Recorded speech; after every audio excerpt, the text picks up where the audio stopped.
রাজ্যের অধিকার ফিরিয়ে দেওয়ার নামে সংগ্রাম করার নাম হলো রাজনৈতিক। রাজনৈতিক অর্থ এমন নয় যে আমি রাজনীতি করব দেশের মানুষের অর্থ সম্পদ লুট করব। রাজনীতির শব্দ অর্থ এমন নয় যে আমি চাঁদাবাজি করব।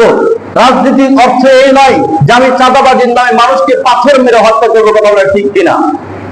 মুআজ্জাজ মুহতারাম হাজিরিন, খলিফাতুল মুসলিমিন হযরত ওমর রাদিয়াল্লাহু তাআলা রাজত্ব করেছেন, হযরত ওসমান গনি রাদিয়াল্লাহু তাআলা রাজত্ব করেছেন। ওখানে মানুষের থেকে চাঁদা নেন নাই, ওখানে মানুষকে পাথর মেরে হত্যা করেন না। কথা বলেন ঠিক কিনা?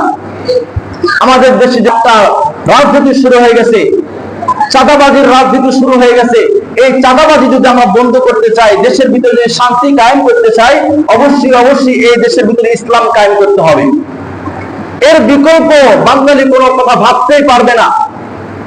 কারণ একমাত্র ইসলাম হলো এমন রাষ্ট্র প্রতিষ্ঠান করবে যেখানে কোনো চাঁদাবাজি থাকবে না, যেখানে গুম খুন থাকবে না, যেখানে আয়না ঘর নামে কোনো ঘর থাকবে না। এই জন্য মুআজ্জাজ মুহতারাম হাজিরিন, আমাদেরকে অত্যন্ত সতর্ক হতে হবে। দেশকে সুন্দরভাবে সাজানোর জন্য যুবক ভাইদের আগিয়ে আসতে হবে।